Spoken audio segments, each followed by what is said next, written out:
Mike? Brooksy, how you doing? I really appreciate your patience, and thanks so much for coming on, man. So yeah, it's a sad day in print journalism. You know, SI is one of the all-time great brands in our business, and just looking on Twitter now, it's kind of like a real-time wake. Everybody's mourning the loss of these jobs and what was a great magazine. I don't know if I'm older than you or not, but I remember growing up, and let me know what your experience was in this situation. When I was growing up, SI was the equivalent of ESPN, but when ESPN was really cool, you know, in the 90s, Right. the early iterations of Dan Patrick and Rich Eisen and Stuart Scott. I mean, no one really remembers that Rich Eisen and Stuart Scott were on the air together, much like Patrick and Oberman. But SI, Rick Riley, when I was growing up in my bedroom, I would get that column from him, and he was a rock star. Yeah. They translated to what we have today. And I think a lot of people don't recognize that. To see SI now in this death rattle, it's really remarkable. Yeah, I mean, I go back with you to the days when we, as kids, all just waited at our mailbox for the latest issue to come in.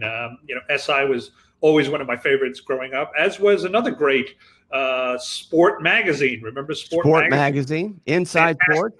Oh, yeah. Fantastic player profiles by Dick Schaap and some of the greatest. So it's just a shame. You've been tweeting, and I think you've been right on. I think it's been mismanaged for 10, 15 years.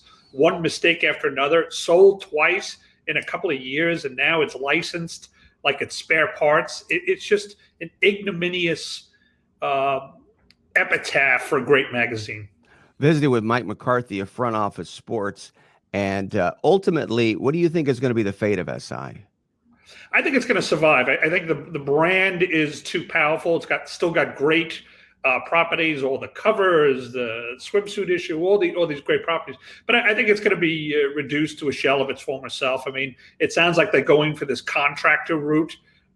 So I don't think you're going to get the kind of journalism, you know, we just continue to get right up until this day. You know, that Klemko piece on Antonio Brown was a perfect example of what SI at its best has always done, what it can still do. And of course, you've got Monday Morning Quarterback, which is kind of now the centerpiece of Sports Illustrated. But it sounds a lot like it's going to become a swimsuit and SEO destination. Yeah, it sounds like they're breaking it up. It's almost like Wall Street, you know, where they're busting up Blue Star Airlines. That's what this feels like. They're busting up into pieces, and they're going to just, you know, distribute them for the most money they can all over the place. I mean, I might be wrong about that. I hope I am wrong. I hope it survives. I hope that, you know, the people who are going through this today come out on the other side, but I don't think I am. Visited with Mike McCarthy of Front Office Sports. And one more thing about that. I think there's this perception out there.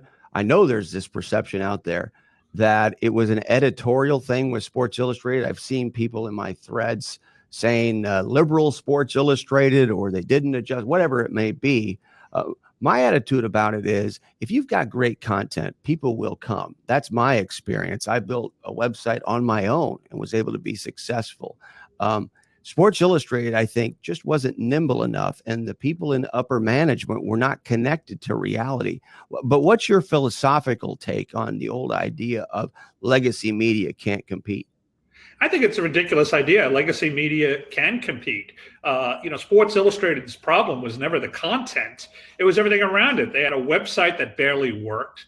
They missed the boat on video. They missed the boat on podcasts. They missed the boat on documentaries. You name it, you know, they missed the boat on it. ESPN ate their lunch with their dual revenue stream. And by the time SI realized what was going on and tried to get back in the game, they were led for the most parts by either incompetence or people who were driven by greed, who looked out for themselves rather than the brand.